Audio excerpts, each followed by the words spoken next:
শোনো বন্ধু তুই আমারে ভোতা দাও দিয়া কাটলা পিরিতের খেতা দিয়া চাইতা ধইরা মাইরালা। এই ভোতা দাও দিয়ে কাইটালা গানটা, তারপরে হচ্ছে এই যে সাকিব খানের নতুন একটা গান রিলিজ হলো উড়াধুরা, সেটারও কিন্তু কিছু মানে একটু অসামাজিক কিছু গানের সুরের সাথে মিল আছে।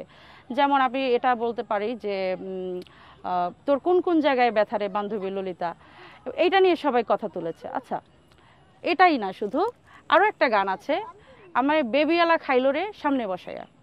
ঠিক আছে, এটা কিন্তু অনেকে, আমি তো মিউজিক নিয়ে অনেক রিসার্চ করি, যেহেতু আমি নিজে লিরিক করি নিজের গানের, আমি নিজে সুর করি মিউজিক।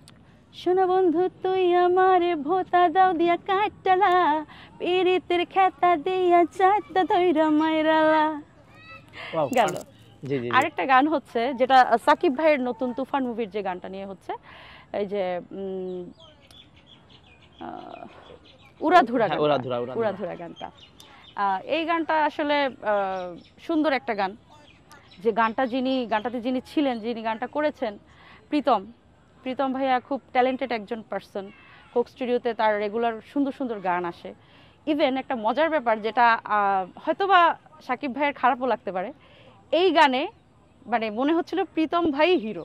ঠিক আছে, তো একজন শিল্পী হিসেবে আমি আসলে গর্ব করে বলতে চাই, প্রীতম ভাইকেই মনে হচ্ছিল হিরো। নায়িকার পাশে এত সুন্দর লাগছিল, তার যে এভাবে একটা মুভমেন্ট, যে তার এন্ট্রিটাতে, যে ও মাই গড, আমি একটা সিঙ্গারের ফ্যান, বাঙালি সিঙ্গারের ফ্যান এই প্রথম হলাম ওনার এই মুভমেন্ট দেখে।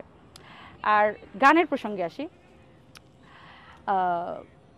তুই কোন শহরের মাইয়ারে লাগে উড়াধুরা, তো এই গানটার সাথে আরও কয়েকটা গানের সামঞ্জস্য আছে। সেটা হচ্ছে যেটা নিয়ে সবাই বলাবলি করছে, যে তোর কোন কোন জায়গায় ব্যথারে বান্ধবী ললিতা।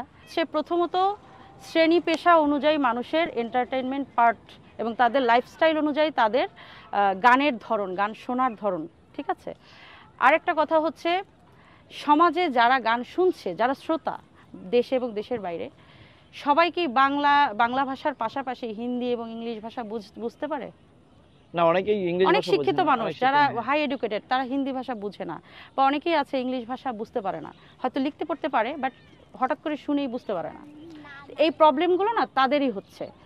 প্রথমত প্রত্যেক শ্রেণী পেশার মানুষের জন্য এন্টারটেইনমেন্টের একটা দরকার আছে। এখন ধরেন একজন যে বেবি ট্যাক্সি চালায়, এই যে ধরেন বেবিওয়ালা খাইছে রে সামনে বসে, যে বেবি ট্যাক্সি চালায়, সে নিশ্চয়ই মার্সিডিজ বেঞ্জ গাড়িতে করে তার গার্লফ্রেন্ডকে নিয়ে ঘুরবেও না, তার মন থেকে এ ধরনের লিরিক তৈরিও হবে না। একটা গানের লিরিক কিভাবে তৈরি হয় আমি আপনাকে বলি। শোনো বন্ধু তুই আমারে ভোতা দাও দিয়া কাটলা পিরিতের খেতা দিয়া চাইতা ধইরা মাইরালা।